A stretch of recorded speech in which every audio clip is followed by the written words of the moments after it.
So hello my dear future doctors, कैसे हैं आप सब। आई थिंक बहुत अच्छे होंगे। प्यारे बच्चों, BAMS bachelor in Ayurvedic medicine and surgery एक ऐसा कोर्स जो कि काफ़ी ट्रेंडिंग है और जिसका स्कोप भी डे बाय डे बढ़ रहा है, जिसको करने के बाद आप डॉक्टर बन सकते हैं। ऐसे बहुत सारे बच्चे जो MBBS नहीं कर पाते हैं तो वो BMS करना चाहते हैं, BMS के बारे में जानना चाहते हैं और BMS का इस बार कट ऑफ क्या रहने वाला है, साथ ही साथ BMS की गवर्नमेंट फीस कितनी है, BMS की प्राइवेट फीस कितनी है और टोटल BMS की सीट्स कितनी है, ये भी बहुत सारे बच्चे, बहुत सारे पेरेंट्स जानना चाहते हैं। तो आज अपनी इस वीडियो के माध्यम से इसी टॉपिक पे हम बात करेंगे। सबसे पहले एक बात समझिएगा कि MBBS की तुलना में BMS की सीट्स काफ़ी कम है। जो अभी तक का डाटा मुझे मिल पा रहा है वो अप्रॉक्सीमेट 25 to 27,000 गवर्नमेंट BMS की सीट्स अवेलेबल हैं, यानी कि 25,000 से लेकर 27,000 के बीच में ये नंबर्स हो सकते हैं। एग्जैक्ट अभी डाटा नहीं आया है, वो काउंसलिंग से पहले पब्लिश हो जाएगा। आप मैक्सिमम 27,000 सीट्स मान के चलें और 200-500 सीटें अप एंड डाउन हो सकती हैं। बात आती है स्कोप को लेकर, तो नो डाउट BMS का स्कोप डे बाय डे बढ़ रहा है।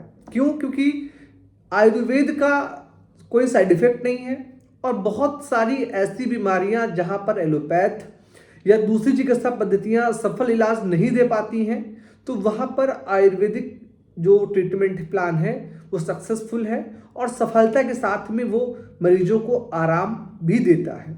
बस ज़रूरत इस बात की है कि आपको अपनी पैथी पे बिलीव होना चाहिए।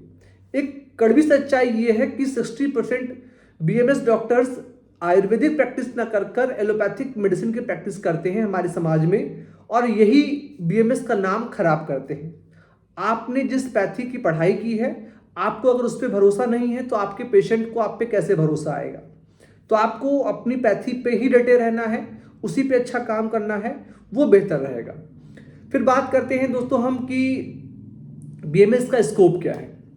तो मैं आपको एक बात बता दूं कि स्कोप डिपेंड करता है डॉक्टर के ऊपर। कोई भी डॉक्टर, वो MBBS है, BMS है, BHMS है, अगर उसके पास नॉलेज है तो उसके पास पेशेंट है।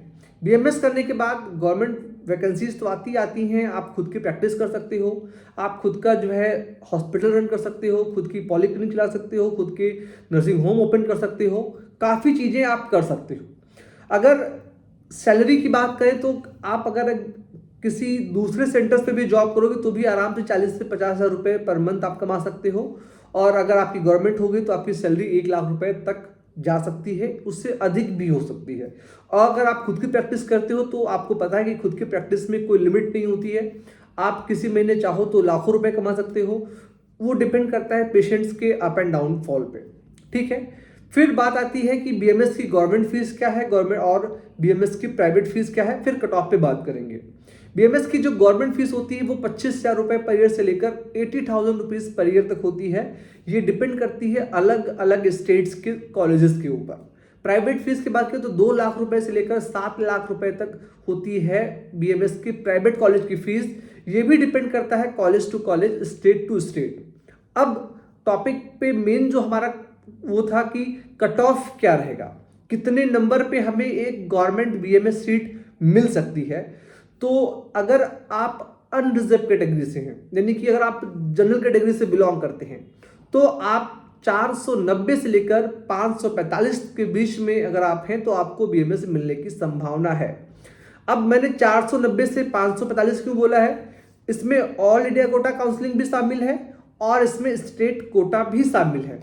अक्सर ऑल इंडिया कोटा में कट ऑफ थोड़ी ज़्यादा जाती है और स्टेट कोटा में थोड़ी कम रहती है।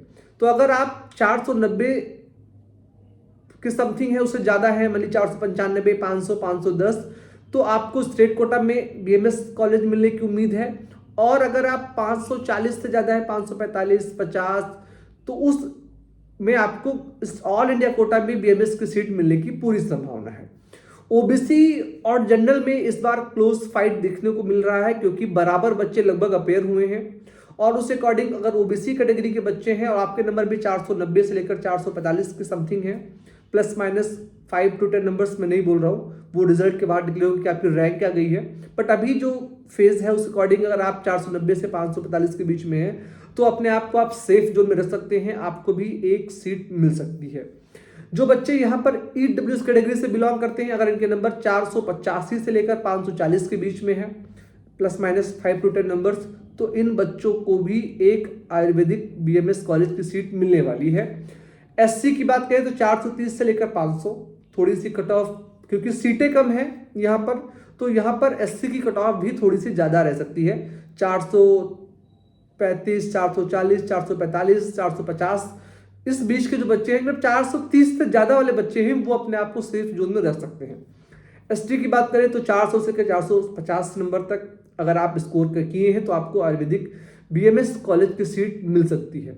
अब हो सकता है 475 पे आपको MBBS भी मिल जाए, क्योंकि वो भी डिपेंड करेगी कि आपकी कैटेगरी के कितने बच्चों ने स्कोर किया है, यानी कि आपकी कैटेगरी रैंक क्या है, वो बहुत मैटर करती है। तो SC और ST के जो बच्चे हैं, अगर मान लिया कोई बच्चा SC से है, उसने 500 स्कोर किया, तो उसको MBBS मिलने की संभावना भी है स्टेट कोटा में, और ST के बच्चे को 460, 470 पे भी MBBS मिलने की संभावना है। तो ये एक बार काउंसलिंग समय देखिएगा कि आपकी कैटेगरी रैंक क्या है।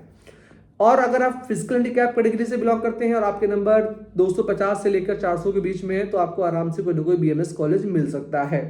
ठीक है, ये थी बेसिक इंफॉर्मेशन BMS को लेकर। अगली वीडियोस में हम बात करेंगे MBBS पे भी, BDS पे भी, BHMS पे भी, BSc नर्सिंग पे भी, BPT पे भी, सब पे बात करेंगे। तो आपको कुछ करना नहीं खास, बस आपको हमारे इस चैनल को सब्सक्राइब कर लेना है, जहां पर हम बिना कोई गोल मोल बातें किए हुए सीधे पॉइंट टू पॉइंट बात करते हैं और आपको बेसिक्स समझाने का प्रयास करते हैं। So again thank you so much for watching this video. स्वस्थ रहें, मस्त रहें, जय हिंद, वंदे मातरम।